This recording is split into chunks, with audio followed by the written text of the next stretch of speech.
बच्चों welcome to MS coaching centre. अगले class में हम आपको दर्पण कंप्लीट करवा चुके थे।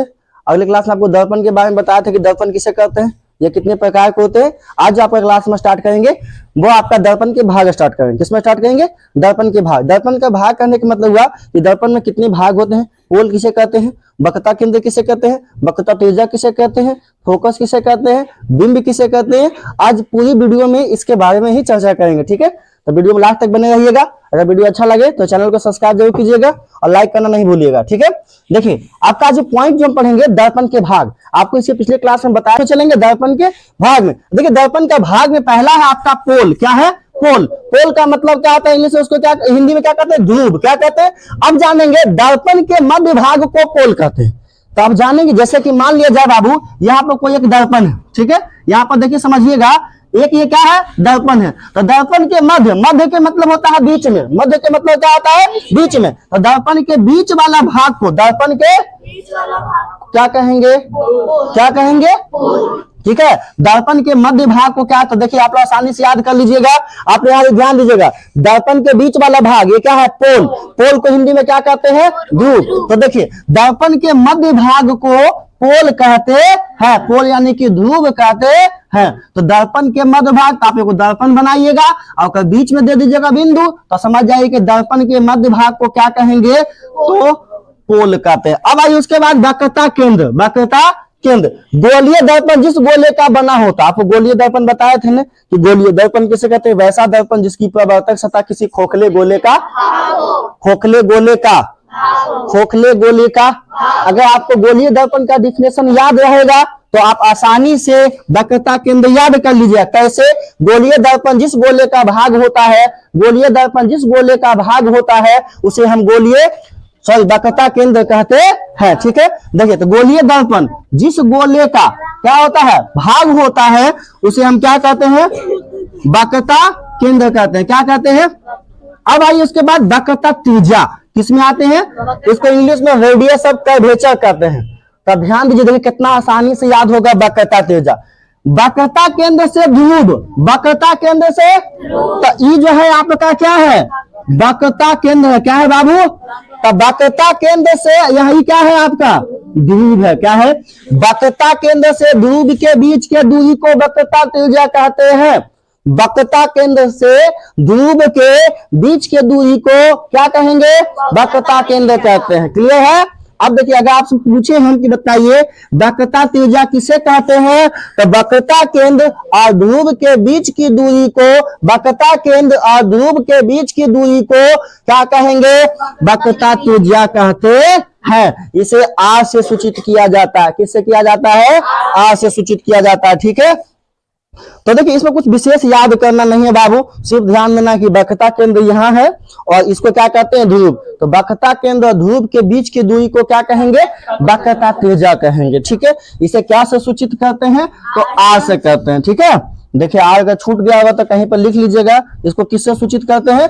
आर से करते हैं। ठीक, उसके बाद आते हैं फोकस में। किसमें आते हैं? फोकस का देखिए दूसरा डिफिनेशन ऐसे भी होता है, किसी बिंदु स्रोत से आती प्रकाश की किरण दर्पण से परावर्तन के बाद प्रधान अक्ष के जिस बिंदु पर कटती है वो क्या कहलाता है? फोकस कहलाता है। अब जैसे देखिएगा आपको यहाँ हम समझाते हैं, ध्यान दीजिए।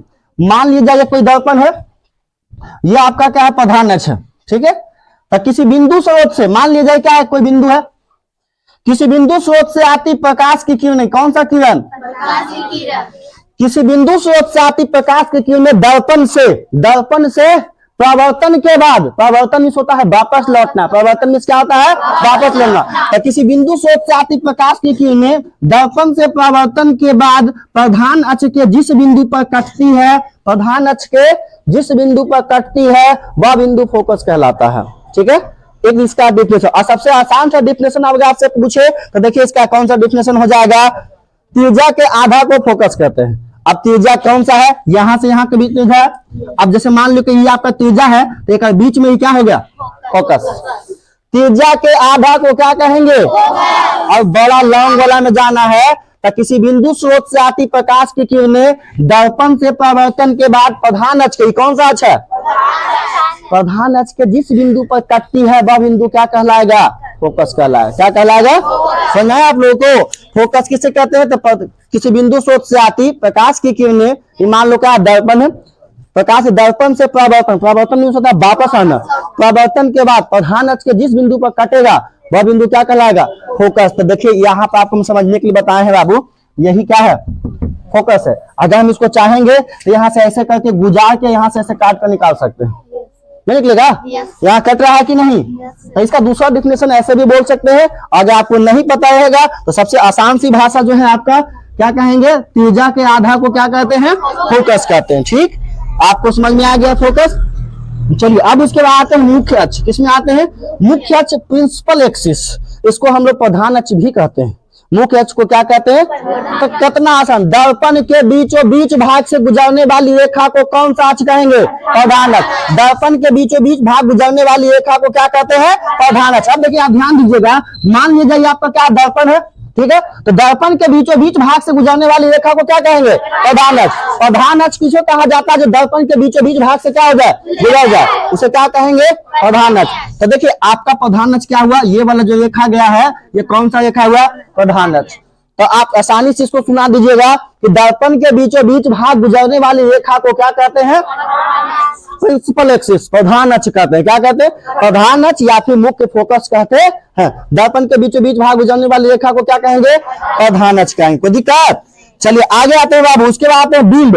बिंब को हम लोग वस्तु कहते हैं, ऑब्जेक्ट, कोई ऑब्जेक्ट। अब हम भी कोई वस्तु है, हम क्या है, हर कोई वस्तु कुछ ना कुछ है जो स्थान के कुछ।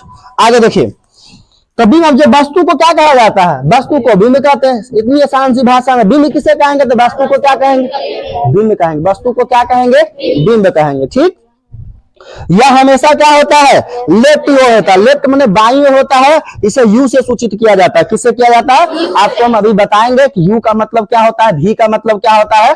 ठीक है, आगे उसके बाद लास्ट देखिए, इसमें है आपका प्रतिबिंब। क्या है, प्रतिबिंब। प्रतिबिंब को इंग्लिश में क्या कहते हैं, इमेज। तो दर्पण के अंदर जहां किरणें मिलती है, दर्पण के अंदर जहां किरणें मिलती है उसे क्या कहते हैं, प्रतिबिंब कहते हैं। इसे भी से सूचित किया जाता, या फिर दूसरा डिफिनेशन इसका इस प्रकार से दे सकते हैं कि किसी बिंदु स्रोत से आती प्रकाश की किरणें दर्पण से परावर्तन के बाद प्रधान अक्ष के जिस बिंदु पर मिलती है, फोकस में कटती है और प्रतिबिंब में मिलती है। ठीक है, इसका दूसरा डिफिनेशन ऐसे दे सकते हैं, किसी बिंदु स्रोत से आती प्रकाश की किरणें दर्पण से परावर्तन के बाद प्रधान अक्ष के जिस बिंदु पर मिलती है या मिलती हुई प्रतीत होती है, क्या कहलाता है, प्रतिबिंब कहलाता है। ठीक है, क्या कहलाएगा। तो आज जो है आप लोग को हम प्रतिबिंब तक कंप्लीट करवा दिए हैं। देखिए, दर्पण के अंदर जहां किरणें मिलती है उसे क्या कहते हैं, प्रतिबिंब कहते हैं। इसे भी से सूचित किया जाता है। अब देखिए, यह प्रतिबिंब धनात्मक और ऋणात्मक दोनों हो सकता है।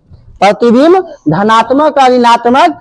अब जब हम मैथ बनाएंगे ना तो उसमें सिचुएशन तय करता है कि क्वेश्चन अगर अवतल दर्पण में रहता है तो वो ऋणात्मक होता है, उत्तल दर्पण में अगर होता है तो वो धनात्मक होता है। वो आपका क्वेश्चन पर सोचो, लेकिन इसमें ये तय है कि आपका प्रतिबिंब जो है धनात्मक और ऋणात्मक दोनों होता है। ठीक है, आशा करते हैं कि आपको जरूर समझ में आया होगा।